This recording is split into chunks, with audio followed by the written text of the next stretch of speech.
ലേവ്യാപുസ്തകം അധ്യായം 14. യഹോവ പിന്നെയും മോശെയോട് അരുളിച്ചെയ്തത്, കുഷ്ഠരോഗിയുടെ ശുദ്ധീകരണ ദിവസത്തിൽ അവനെ സംബന്ധിച്ചുള്ള പ്രമാണമാവിത്. അവനെ പുരോഹിതൻ്റെ അടുക്കൽ കൊണ്ടുവരേണം. പുരോഹിതൻ പാളയത്തിനു പുറത്ത് ചെല്ലേണം. കുഷ്ഠരോഗിയുടെ കുഷ്ഠം സുഖമായെന്ന് പുരോഹിതൻ കണ്ടാൽ ശുദ്ധീകരണം കഴിയുവാനുള്ളവനു വേണ്ടി ജീവനും ശുദ്ധിയുമുള്ള 2 പക്ഷി, ദേവദാരു, ചുവപ്പുനൂൽ, ഈസോപ്പ് എന്നിവയെ കൊണ്ടുവരുവാൻ കൽപ്പിക്കണം. പുരോഹിതൻ ഒരു പക്ഷിയെ ഒരു മൺപാത്രത്തിലെ ഉറവു വെള്ളത്തിന്മീതെ അറുപ്പാൻ കൽപ്പിക്കണം. ജീവനുള്ള പക്ഷി, ദേവദാരു, ചുവപ്പുനൂൽ, ഈസോപ്പ് എന്നിവയെ അവൻ എടുത്ത് ഇവയെയും ജീവനുള്ള പക്ഷിയെയും ഉറവു വെള്ളത്തിന്മീതെ അറുത്ത പക്ഷിയുടെ രക്തത്തിൽ മുക്കി കുഷ്ഠശുദ്ധീകരണം കഴിവാനുള്ളവൻ്റെ മേൽ 7 പ്രാവശ്യം തളിച്ച് അവനെ ശുദ്ധിയുള്ളവനെന്ന് വിധിക്കുകയും ജീവനുള്ള പക്ഷിയെ വെളിയിൽ വിടുകയും വേണം. ശുദ്ധീകരണം കഴിയുന്നവൻ വസ്ത്രമലക്കി രോമമൊക്കെയും ക്ഷൗരം ചെയ്യിച്ച് വെള്ളത്തിൽ കുളിക്കണം. എന്നാൽ അവൻ ശുദ്ധിയുള്ളവനാകും. അതിനുശേഷം അവൻ പാളയത്തിൽ ചെന്ന് തൻ്റെ കൂടാരത്തിനു പുറമെ 7 ദിവസം പാർക്കണം. 7-ാം ദിവസം അവൻ തലയും താടിയും പുരികവും എല്ലാം വെടിപ്പാക്കണം. ഇങ്ങനെ അവൻ സകല രോമവും ക്ഷൗരം ചെയ്യിച്ച് വസ്ത്രം അലക്കുകയും ദേഹം വെള്ളത്തിൽ കഴുകുകയും വേണം. എന്നാൽ അവൻ ശുദ്ധിയുള്ളവനാകും. 8-ാം ദിവസം അവൻ ഊനമില്ലാത്ത 2 ആൺകുഞ്ഞാടിനെയും 1 വയസ്സ് പ്രായമുള്ള ഊനമില്ലാത്തൊരു പെൺകുഞ്ഞാടിനെയും ഭോജനയാഗമായിട്ട് എണ്ണ ചേർത്ത 3 ഇടങ്ങഴി നേരിയ മാവും 1 കുറ്റി എണ്ണയും കൊണ്ടുവരേണം. ശുദ്ധീകരണം കഴിക്കുന്ന പുരോഹിതൻ ശുദ്ധീകരണം കഴിയുന്നവനെ അവയുമായി യഹോവയുടെ സന്നിധിയിൽ സമാഗമന കൂടാരത്തിൻ്റെ വാതിൽക്കൽ നിർത്തേണം. പുരോഹിതൻ ആൺകുഞ്ഞാടുകളിൽ ഒന്നിനെയും എണ്ണയുമെടുത്ത് അകൃത്യയാഗമായി അർപ്പിച്ച് യഹോവയുടെ സന്നിധിയിൽ നീരാജനം ചെയ്യണം.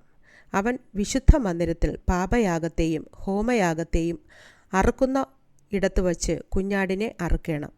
അകൃത്യയാഗം പാപയാഗം പോലെ പുരോഹിതനുള്ളത് ആകുന്നു. അത് അതിവിശുദ്ധം. പുരോഹിതൻ അകൃത്യയാഗത്തിൻ്റെ രക്തം കുറെ എടുത്ത് ശുദ്ധീകരണം കഴിയുന്നവൻ്റെ വലത്തുകാതിന്മേലും വലത്തു കൈയുടെ പെരുവിരലിന്മേലും വലത്തുകാലിൻ്റെ പെരുവിരലിന്മേലും പുരട്ടേണം. പിന്നെ പുരോഹിതൻ ആ എണ്ണ കുറെ തൻ്റെ ഇടത്തെ ഉള്ളം കൈയിൽ ഒഴിക്കണം. പുരോഹിതൻ ഇടം കൈയിലുള്ള എണ്ണയിൽ വലം കൈയുടെ വിരൽ മുക്കി വിരൽ കൊണ്ട് 7 പ്രാവശ്യം യഹോവയുടെ സന്നിധിയിൽ എണ്ണ തളിക്കണം. ഉള്ളം കൈയിൽ ശേഷിച്ച എണ്ണ കുറെ പുരോഹിതൻ ശുദ്ധീകരണം കഴിയുന്നവൻ്റെ വലത്തുകാതിന്മേലും വലത്തു കൈയുടെ പെരുവിരലിന്മേലും വലത്തു കാലിൻ്റെ പെരുവിരലിന്മേലും അകൃത്യയാഗത്തിൻ്റെ രക്തത്തിന്മീതെ പുരട്ടേണം.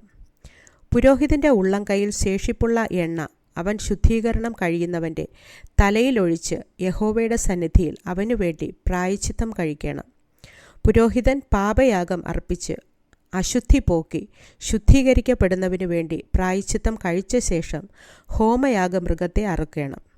പുരോഹിതൻ ഹോമയാഗവും ഭോജനയാഗവും യാഗപീഠത്തിന്മേൽ അർപ്പിക്കണം. അങ്ങനെ പുരോഹിതൻ അവനു വേണ്ടി പ്രായശ്ചിത്തം കഴിക്കണം. എന്നാൽ അവൻ ശുദ്ധിയുള്ളവനാകും.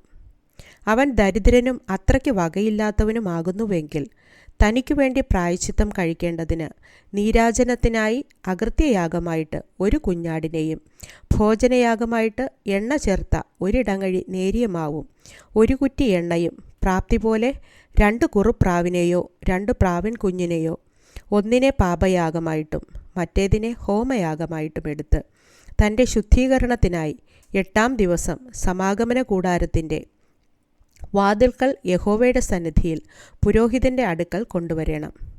പുരോഹിതൻ അകൃത്യയാഗത്തിനുള്ള ആട്ടിൻകുട്ടിയെയും എണ്ണയും എടുത്ത് യഹോവയുടെ സന്നിധിയിൽ നീരാജനം ചെയ്യണം. അവൻ അകൃത്യയാഗത്തിനുള്ള ആട്ടിൻകുട്ടിയെ അറുക്കണം. പുരോഹിതൻ അകൃത്യയാഗത്തിൻ്റെ രക്തം കുറെ എടുത്ത് ശുദ്ധീകരണം കഴിയുന്നവൻ്റെ വലത്തു കാതിന്മേലും വലത്തു കൈയുടെ പെരുവിരലിന്മേലും വലത്തു കാലിൻ്റെ പെരുവിരലിന്മേലും പുരട്ടേണം. പുരോഹിതൻ എണ്ണ കുറെ തൻ്റെ ഇടത്തെ ഉള്ളം കൈയിൽ ഒഴിക്കണം.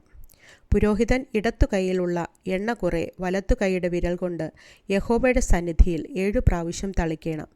പുരോഹിതൻ ഉള്ളം കൈയിലുള്ള എണ്ണ കുറെ ശുദ്ധീകരണം കഴിയുന്നവൻ്റെ വലത്തു കാതിന്മേലും വലത്തു കൈയുടെ പെരുവിരലിന്മേലും വലത്തു കാലിൻ്റെ പെരുവിരലിന്മേലും അകൃത്യയാഗത്തിൻ്റെ രക്തമുള്ളയിടത്ത് പുരട്ടേണം.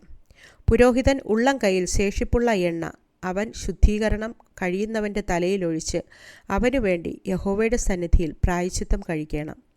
അവൻ പ്രാപ്തി പോലെ കുറുപ്രാവുകളിലോ പ്രാവിൻ കുഞ്ഞുങ്ങളിലോ ഒന്നിനെ പാപയാഗമായിട്ടും മറ്റേതിനെ ഹോമയാഗമായിട്ടും ഭോജനയാഗത്തോടു കൂടെ അർപ്പിക്കണം. ഇങ്ങനെ പുരോഹിതൻ ശുദ്ധീകരണം കഴിയുന്നവനു വേണ്ടി യഹോവയുടെ സന്നിധിയിൽ പ്രായശ്ചിത്തം കഴിക്കണം. ഇത് ശുദ്ധീകരണത്തിനു വേണ്ടി വകയില്ലാത്ത കുഷ്ഠരോഗിക്കുള്ള പ്രമാണം. യഹോവ പിന്നെയും മോശയോടും അഹരോനോടും അരുളിച്ചെയ്തത് എന്തെന്നാൽ, ഞാൻ നിങ്ങൾക്ക് അവകാശമായി തരുന്ന കനാൻ ദേശത്ത് നിങ്ങൾ എത്തിയ ശേഷം ഞാൻ നിങ്ങളുടെ അവകാശദേശത്ത് ഒരു വീട്ടിൽ കുഷ്ഠബാധ വരുത്തുമ്പോൾ വീട്ടുടമസ്ഥൻ വന്നു വീട്ടിൽ കുഷ്ഠലക്ഷണമുള്ള പ്രകാരം എനിക്ക് തോന്നുന്നു എന്ന് പുരോഹിതനെ അറിയിക്കണം.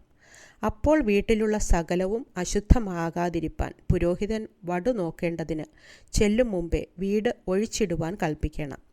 പിന്നെ പുരോഹിതൻ വീട് നോക്കുവാൻ അകത്തു ചെല്ലണം. അവൻ വടു നോക്കണം. വീട്ടിൻ്റെ ചുവരിൽ ഇളം പച്ചയും ഇളം ചുവപ്പുമായ കുത്തുകൾ ഉണ്ടായിട്ട് അവ കാഴ്ചയ്ക്ക് ചുവരിനേക്കാൾ കുഴിഞ്ഞതായി കണ്ടാൽ പുരോഹിതൻ വീട് വിട്ട് വാതിൽക്കൽ വന്ന് വീട് 7 ദിവസത്തേക്ക് അടച്ചിടണം. 7-ാം ദിവസം പുരോഹിതൻ വീണ്ടും ചെന്ന് നോക്കണം. വടു വീട്ടിൻ്റെ ചുവരിൽ പരന്നിട്ടുണ്ടെങ്കിൽ വടുവുള്ള കല്ല് നീക്കി പട്ടണത്തിന് പുറത്ത് ഒരു അശുദ്ധ സ്ഥലത്ത് ഇടുവാൻ പുരോഹിതൻ കൽപ്പിക്കണം. പിന്നെ വീട്ടിൻ്റെ അകമൊക്കെയും ചുരണ്ടിക്കണം. ചുരണ്ടിയ മണ്ണ് പട്ടണത്തിനു പുറത്ത് ഒരു അശുദ്ധ സ്ഥലത്ത് കളയണം. പിന്നെ വേറെ കല്ലെടുത്ത് ആ കല്ലിനു പകരം വയ്ക്കണം. വേറെ കുമ്മായം വീട്ടിന് തേക്കുകയും വേണം. അങ്ങനെ കല്ല് നീക്കുകയും വീട് ചുരണ്ടിക്കുകയും കുമ്മായം തേക്കുകയും ചെയ്ത ശേഷം വടു പിന്നെയും വീട്ടിലുണ്ടായി വന്നാൽ പുരോഹിതൻ ചെന്ന് നോക്കണം. വടു വീട്ടിൽ പരന്നിരുന്നാൽ അത് വീട്ടിൽ തിന്നെടുക്കുന്ന കുഷ്ഠം തന്നെ, അത് അശുദ്ധമാകുന്നു.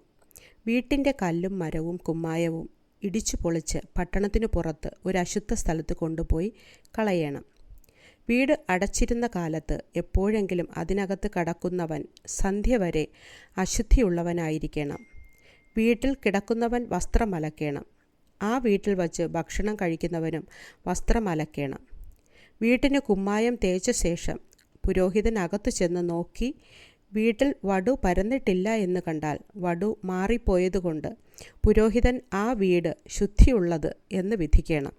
അപ്പോൾ അവൻ വീട് ശുദ്ധീകരിക്കേണ്ടതിന് 2 പക്ഷി, ദേവദാരു, ചുവപ്പുനൂൽ, ഈസോപ്പ് എന്നിവയെ എടുത്ത് ഒരു പക്ഷിയെ മൺപാത്രത്തിലുള്ള ഉറവു വെള്ളത്തിന്മീതെ അറുക്കണം.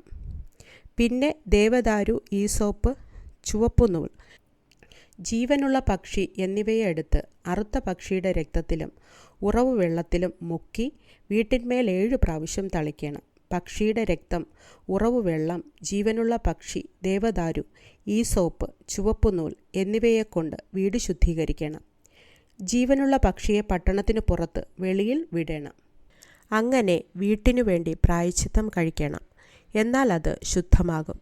ഇത് സകല കുഷ്ഠത്തിനും വടുവിനും പുറ്റിനും വസ്ത്രത്തിൻ്റെയും വീട്ടിൻ്റെയും കുഷ്ഠത്തിനും തിണർപ്പിനും ചുണങ്ങിനും ചിരങ്ങിനും വെളുത്ത പുള്ളിക്കും ഉള്ള പ്രമാണം. എപ്പോൾ അശുദ്ധമെന്നും എപ്പോൾ ശുദ്ധമെന്നും അറിയേണ്ടതിന് ഇത് കുഷ്ഠത്തെക്കുറിച്ചുള്ള പ്രമാണം.